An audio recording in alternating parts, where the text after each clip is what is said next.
ದೇವರ ಕನಿಕರಕ್ಕೆ ಪಾತ್ರವಾದ ಪ್ರಿಯ ದೇವಜನರೇ, ನಮ್ಮ ಕರ್ತನಾದ ಯೇಸು ಕ್ರಿಸ್ತನ ಅತ್ಯಧಿಕವಾದ ಕೃಪೆಯೂ ಸಮಾಧಾನವು ತಮಗೂ ತಮ್ಮ ಕುಟುಂಬದ ಪ್ರಿಯರೆಲ್ಲರಿಗೂ ಉಂಟಾಗಲಿ. ಈ ದಿನದ ಮುಂಜಾನೆ ಈ ಹೃದಯಂಗಮ ಮಾತು ಎನ್ನುವ ದೇವರ ವಾಕ್ಯದ ಧ್ಯಾನದ ಈ ಸುಸಂದರ್ಭದಲ್ಲಿ ನಾವು ಧ್ಯಾನಿಸುವಂಥ ದೇವರ ವಾಕ್ಯದ ಭಾಗ ಮತ್ತಾಯನು ಬರೆದ ಸುವಾರ್ತೆ 9ನೇ ಅಧ್ಯಾಯ 12ನೇ ವಚನ. ಮತ್ತಾಯ 9:12. ನೀವು ಹೋಗಿ ನನಗೆ ಯಜ್ಞವೂ ಬೇಡ ಕರುಣೆಯೇ ಬೇಕು ಎಂಬ ಮಾತಿನ ಅರ್ಥವನ್ನು ಕಲಿತುಕೊಳ್ಳಿರಿ. ನಾನು ನೀತಿವಂತರನ್ನು ಕರೆಯುವುದಕ್ಕೆ ಬಂದವನಲ್ಲ, ಪಾಪಿಗಳನ್ನು ಕರೆಯುವುದಕ್ಕೆ ಬಂದವನು ಅಂದನು. ದೇವರಾತ್ಮನು ತಾನೇ ನಮ್ಮ ಮನೋನೇತ್ರಗಳನ್ನು ಬೆಳಗಿಸಿ ದೇವರನ್ನು ತಿಳುಕೊಳ್ಳತಕ್ಕ ಜ್ಞಾನವುಳ್ಳ ಆತ್ಮವನ್ನು ನಮಗೆ ಅನುಗ್ರಹಿಸಲಿ. ಆತ ನಮ್ಮ ಸಂಗಡ ಮಾತನಾಡಿ. ಇಲ್ಲಿ ಯೇಸು ಕ್ರಿಸ್ತನು ಆತನನ್ನು ಟೀಕಿಸಿದ ಒಂದು ಜನಕೂಟಕ್ಕೆ ಆತನು ಕೊಟ್ಟ ಒಂದು ಬೋಧನೆ ಅಥವಾ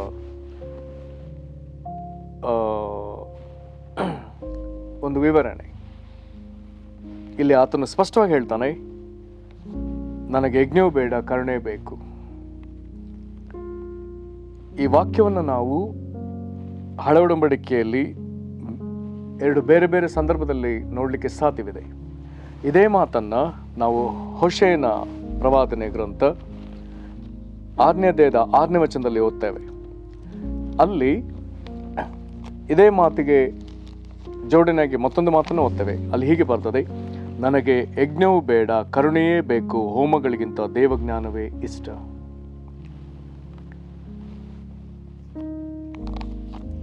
ಇಲ್ಲಿ ಕರ್ತನು ನಮಗೆ ನಮ್ಮಿಂದ ಏನನ್ನು ಅಪೇಕ್ಷಿಸ್ತಿದ್ದಾನೆ, ಏನನ್ನು ಅಪೇಕ್ಷಿಸ್ತಿಲ್ಲ ಎನ್ನುವಂಥದ್ದು ಮುಖ್ಯವಾದ ವಿಷಯವಾಗ್ತದೆ. ಯಾವ ದೇವರು ಇದನ್ನು ಮಾತನಾಡಿದ್ನೋ ಆತನು ತಾನೇ ಭೂಮಿಗೆ ಮನುಷ್ಯನಾಗಿ ಬಂದಾಗ ಆತನು ಮನುಷ್ಯರಾದ ನಮ್ಮಿಂದ ಏನನ್ನು ಅಪೇಕ್ಷಿಸ್ತಾನೆ ಅನ್ನುವಂಥ ಸ್ಪಷ್ಟವಾದ ನಿಲುವನ್ನು ಇಲ್ಲಿ ತೋರಿಸ್ತಾನೆ.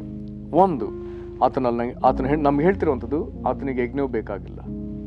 ಹಳೆ ಒಡಂಬಡಿಕೆಯಲ್ಲಿ ಯಜ್ಞ ನೈವೇದ್ಯ ಕ್ರಮಗಳನ್ನ ಸಾಕಷ್ಟು ಸಂಗತಿಗಳನ್ನ ನೇಮಿಸಿದ ದೇವರು ಈಗ ಹೇಳ್ತಿದ್ದಾನೆ, ಯಜ್ಞವೂ ಬೇಡ.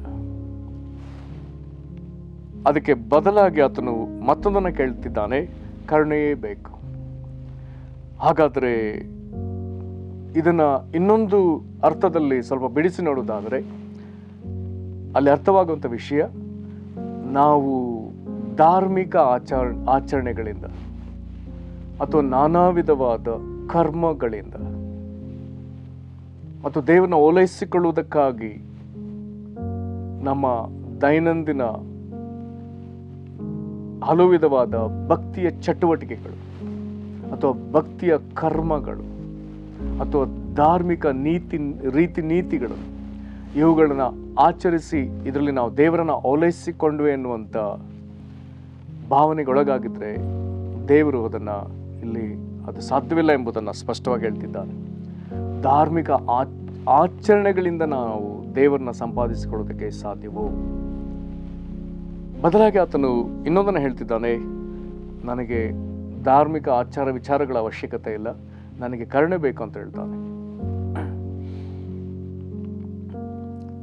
ಸತ್ಯವೇದದಲ್ಲಿ ಬಹಳ ಪ್ರಸಿದ್ಧವಾದ ಬೋಧನೆಗಳಲ್ಲಿ ಒಂದು ಬೋಧನೆ ನಮ್ಮ ಕರ್ತನಾದ ಯೇಸು ಕ್ರಿಸ್ತನು ಮಾಡಿದ ಪರ್ವತ ಪ್ರಸಂಗ. ಈ ಪರ್ವತ ಪ್ರಸಂಗದೊಳಗೆ ಅಂದರೆ ಮತ್ತಾಯ 5, 6, 7ನೇ ಅಧ್ಯಾಯದಲ್ಲಿ ನಮಗೆ ಸಿಕ್ಕುವಂಥ ಬೋಧನೆಗಳಲ್ಲಿ ಒಂದು ಪ್ರಾಮುಖ್ಯವಾದ ಅಂಶ ಯಾವುದೆಂಬುದಾಗಿ ಕೇಳಿದರೆ, ನಾವು ನಮ್ಮ ಜೊತೆ ಮನುಷ್ಯರನ್ನು ಅಥವಾ ನಮ್ಮ ಜೊತೆ ಸಹೋದರನನ್ನು ಅಥವಾ ನಮ್ಮ ಜೊತೆ ಸಹೋದರಿಯರನ್ನು ಅವರ ಜೊತೆ ನಾವು ಹೇಗೆ ನಡ್ಕೊಳ್ತೇವೆ ಅದರ ಕುರಿತಾಗಿ ಯೇಸು ಕ್ರಿಸ್ತನು ಸಾಕಷ್ಟು ಮಾತನಾಡ್ತಾನೆ. ಮೋಶೆ ಧರ್ಮಶಾಸ್ತ್ರದಲ್ಲಿ ನರಹತ್ಯವನ್ನು ಗಂಭೀರವಾಗಿ ಮಾತನಾಡಿದರೆ ಯೇಸು ಕ್ರಿಸ್ತನು ಅದಕ್ಕಿಂತ ಮಿಗಿಲಾಗಿ ಒಬ್ಬ ಮನುಷ್ಯನ ಇತರರ ವಿಷಯದಲ್ಲಿ ಮನಸ್ಸಿನಲ್ಲಿ ಸಣ್ಣ ದ್ವೇಷ ಅಥವಾ ಕೋಪ ಇಟ್ಟುಕೊಳ್ಳೋದನ್ನೇ ಆತನ ನರಹತ್ಯಕ್ಕೆ ಸಮವಾಗಿ ಮಾತನಾಡ್ತಾನೆ.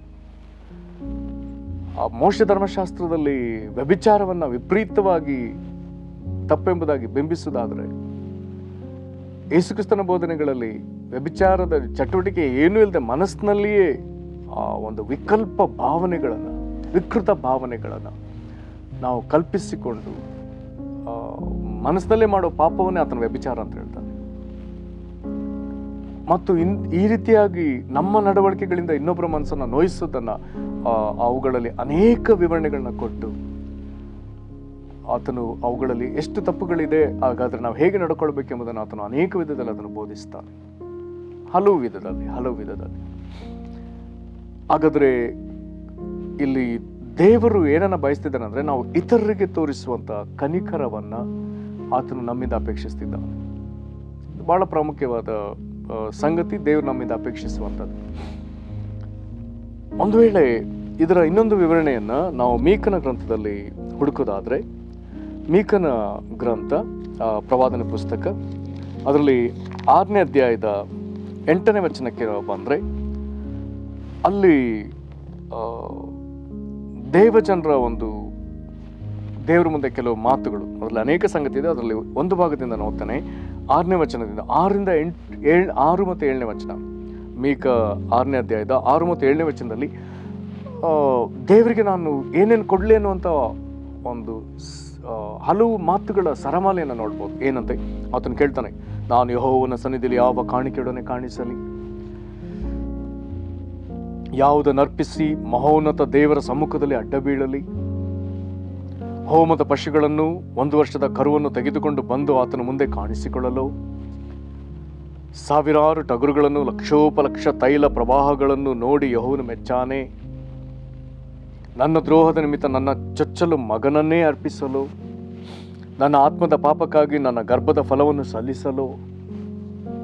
ಹೀಗೆಲ್ಲ ಪ್ರಶ್ನೆ ಕೇಳಿದ ಮನುಷ್ಯನಿಗೆ ದೇವರಿಗೆ 8ನೇ ವಚನದಲ್ಲಿ ಉತ್ತರ ಕೊಡ್ತಾನೆ, ಮನುಷ್ಯನೇ, ಒಳ್ಳೆಯದು ಇಂಥದ್ದೇ ಎಂದು ಯೆಹೋವನು ನಿನಗೆ ತೋರಿಸಿದ್ದಾನಷ್ಟೇ.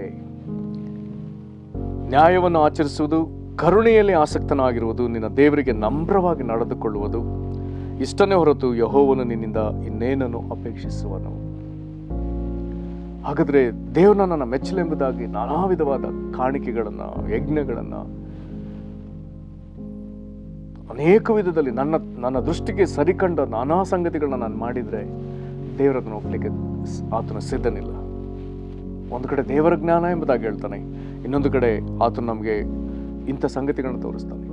ನ್ಯಾಯವನ್ನು ಆಚರಿಸುವುದು, ದೇವರ ನೀತಿಯನ್ನು ಆಚರಿಸುವುದು, ಕರುಣೆಯಲ್ಲಿ ಆಸಕ್ತನಾಗಿರೋದು, ನಮ್ಮ ಜೊತೆ ಮನುಷ್ಯರೊಂದಿಗೆ ನಾವು ಹೇಗೆ ನಡ್ಕೊಳ್ತೇವೆ, ಮತ್ತು ನಮ್ಮ ದೇವರಿಗೆ ತಗ್ಗಿ ನಡ್ಕೊಳ್ಳೋದು ಅಂತ ಹೇಳಿದ್ರೆ ನಮ್ಮ ಹಾವಭಾವಗಳಲ್ಲಿ ತಗ್ಗಿಸಿಕೊಂಡ ವಿಧ ಅಲ್ಲವೇ ಅಲ್ಲ. ಸತ್ಯವೇದದಲ್ಲಿ ಆತನು ಸಾಕಷ್ಟು ಆಜ್ಞೆಗಳನ್ನ ಕೊಟ್ಟಿಲ್ಲ. ಆಜ್ಞೆಗೆ ವಿಧೇಯರಾಗುವುದೇ ಆ ನಮ್ರತೆ.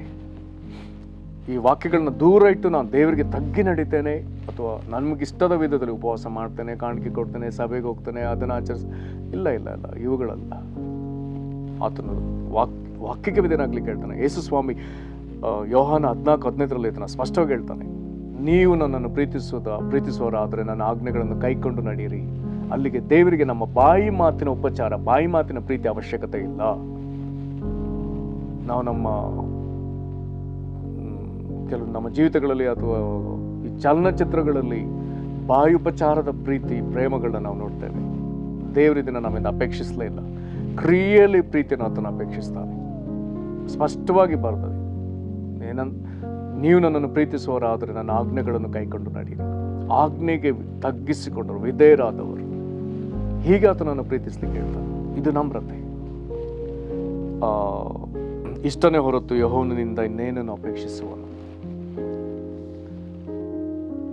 ಹಾಗಾದ್ರೆ ಇತರರಿಗೆ ಕರುಣೆ ನಾವು ತೋರಿಸುವಂಥದ್ದು ದೇವರಿಗೆ ಬಹಳ ಇಷ್ಟವಾದ ವಿಷಯ. ನಾನು ದೇವರನ್ನ ಹೋಲಿಸ್ಕೊಳ್ತೇನೆ ಅಂತ ಹೇಳಿ ದೇವರ ಕಡೆಗೆ ಮಾತ್ರ ಗಮನ ಕೊಟ್ಟು ಜೊತೆ ಮನುಷ್ಯರನ್ನು ಅಲಕ್ಷಿಸ್ತಾ ಇದ್ರೆ, ಇತ್ತೀಚಿನ ದಿನದ ದೊಡ್ಡ ಸಮಸ್ಯೆ, ತಂದೆ ತಾಯಿಗಳನ್ನ ಮಕ್ಕಳು ಅಲಕ್ಷಿಸ್ತಿದ್ದಾರೆ. ಅಥವಾ ಕುಟುಂಬ ಜೀವಿತದಲ್ಲಿ ಪತಿಯು ಪತ್ನಿಯನ್ನು ಅಥವಾ ಪತ್ನಿ ಪತಿಯನ್ನು ಅಲಕ್ಷಿಸುವಂಥದ್ದು, ಅಥವಾ ಕೆಲವರು ತಮ್ಮದೇ ಕೆಲಸಗಳಲ್ಲಿ ತೊಡಗಿಕೊಂಡು ಮಕ್ಕಳನ್ನು ಅಲಕ್ಷಿಸುವಂಥದ್ದು, ಮಕ್ಕಳು ತಂದೆ ತಾಯಿಯನ್ನು ಅಲಕ್ಷಿಸುವಂಥದ್ದು. ಹೀಗೆ ಮನುಷ್ಯರನ್ನ ನಾವು ಹಲವು ವಿಧದಲ್ಲಿ ಅಲಕ್ಷಿಸ್ತಾ ಬರ್ತಾ ಇದ್ದೇವೆ. ಇದನ್ನ ದೇವರು ನಮ್ಮ ವಿಷಯದಲ್ಲಿ ಒಪ್ಪೋದಿಲ್ಲ. ಕರುಣೆ ತೋರಿಸ್ಲಿಕ್ಕೆ ಆತನ ಹೇಳ್ತಾನೆ.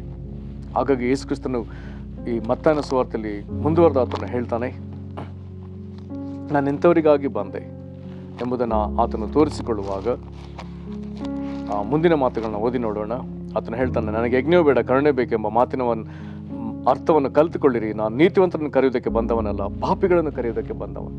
ಹಾಗಾದರೆ ಯಾರು ತಳ್ಳಲ್ಪಟ್ಟ ಸ್ಥಿತಿಯಲ್ಲಿದ್ದಾರೋ ಅಥವಾ ಕೈ ಬಿಡಲ್ಪಡುವ ಸ್ಥಿತಿಯಲ್ಲಿದ್ದಾರೋ ಅವ್ರನ್ನ ತಿರುಗಿ ಮೇಲೆ ಕೆತ್ತಲಿಕ್ಕೆ ನಾನು ಬಂದೆ.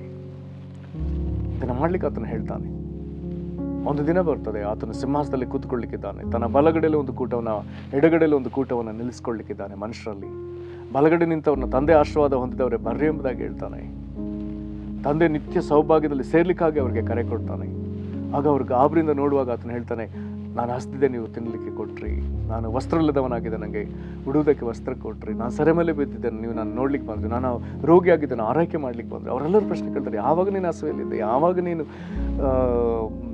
ವಸ್ತ್ರ ಇಲ್ಲದವನಾಗಿದೆ, ಯಾವಾಗ ನೀನು ಸರಿಯಲ್ಲಿದೆ, ಯಾವಾಗ ರೋಗಿಯಾಗಿದೆ? ಆಗ ಯೇಸು ಸ್ವಾಮಿ ಹೇಳುವಂಥ ಮಾತು ಒಂದಿದೆ, ಆ ದಿನದಲ್ಲಿ ಈ ಅಲ್ಪರಾದವರಲ್ಲಿ ಒಬ್ಬನಿಗೆ ನೀವೇನೇನು ಮಾಡಿದ್ರು ಅದನ್ನು ನನಗೆ ಮಾಡಿದ ಹಾಗಾಯಿತು. ಹಾಗಾದರೆ ನಮ್ಮ ಜೊತೆ ಮನುಷ್ಯರಿಗೆ ದೇವರು ನಮಗೆ ಕನಿಕರ ತೋರುವ ವಿಧದಲ್ಲಿ ನಮ್ಮ ಜೊತೆ ಮನುಷ್ಯರಿಗೆ ಕನಿಕರ ತೋರುವುದನ್ನೇ ದೇವರು ಅಧಿಕವಾಗಿ ಬಯಸ್ತಾನೆ. ನಾವು ಅದನ್ನು ಮಾಡಲೇಬೇಕು. ನಮಗಿರುವ ಆದಾಯದಲ್ಲಿ ವಿಂಗಡಣೆಗಳಿದೆ. ಆದಾಯದಲ್ಲಿ ಒಂದು ಭಾಗ ದೇವರಿಗೆ ಸಲ್ತದೆ, ಆದಾಯದಲ್ಲಿ ಬಹುತೇಕ ಭಾಗ ನಮ್ಮ ವೈಯಕ್ತಿಕ ಜೀವಿತಕ್ಕೆ, ಅಂದರೆ ನಮ್ಮ ಕುಟುಂಬ ಜೀವಿತಕ್ಕೂ ವೈಯಕ್ತಿಕ ಜೀವಿತಕ್ಕೂ ಅದು ಸಂಬಂಧಪಡ್ತದೆ. ಅದರಲ್ಲಿ ಇನ್ನೊಂದು ಒಳ್ಳೆ ಭಾಗ ಉಳಿತಾಯಕ್ಕೆ ಸಂಬಂಧಪಡ್ತದೆ, ತಪ್ಪಲ್ಲ. ಆದರೆ ಅದರಲ್ಲಿ ಇನ್ನೊಂದು ಭಾಗ ಇದೆ, ಅವಶ್ಯವಾಗಿ ಈ ಅಗತ್ಯ ಇರುವಂಥ ಜನರ ಕಣ್ಣೀರನ್ನು ಒರೆಸೋದಕ್ಕಾಗಿ, ಅವರನ್ನು ನಾವು ಪೋಷಿಸೋದಕ್ಕಾಗಿ, ಅವರಿಗಾಗಿ ಅದರಲ್ಲೊಂದು ಭಾಗವಿದೆ. ನಾವು ಇತರರಿಗೆ ಕನಿಕರ ತೋರಿಸುವಂತೆ ನಮ್ಮ ಆದಾಯದಲ್ಲಿ ಅವರಿಗಾಗಿ ಒಂದು ಭಾಗವನ್ನು ಪ್ರತ್ಯೇಕಪಡಿಸಲೇಬೇಕು. ನಮಗಿರುವಂಥ ಶ್ರೇಷ್ಠವಾದದ್ರಲ್ಲಿ ಅವರಿಗೆ ನಾವು ಕೊಟ್ಟು ಅವ್ರನ್ನ ಪೋಷಿಸಲೇಬೇಕು. ನಾವು ಇದಕ್ಕೆ ಪ್ರಯತ್ನ ಪಡಲೇಬೇಕು. ಪ್ರೇರೆ, ದೇವರು ಇದನ್ನು ನಮ್ಮಿಂದ ಅಪೇಕ್ಷಿಸ್ತಾನೆ. ಇದನ್ನು ಮಾಡಲಿಕ್ಕೆ ನಮ್ಮನ್ನು ಒಪ್ಪಿಸಿಕೊಡೋಣ. ಕರುಣೆ ತೋರುವನಿಗೆ ಅದನ್ನು ಕರುಣೆ ತೋರಲಿಕ್ಕೆ ಸಿದ್ಧನಿದ್ದಾನೆ. ಪ್ರಾರ್ಥನೆ ಮಾಡೋಣ.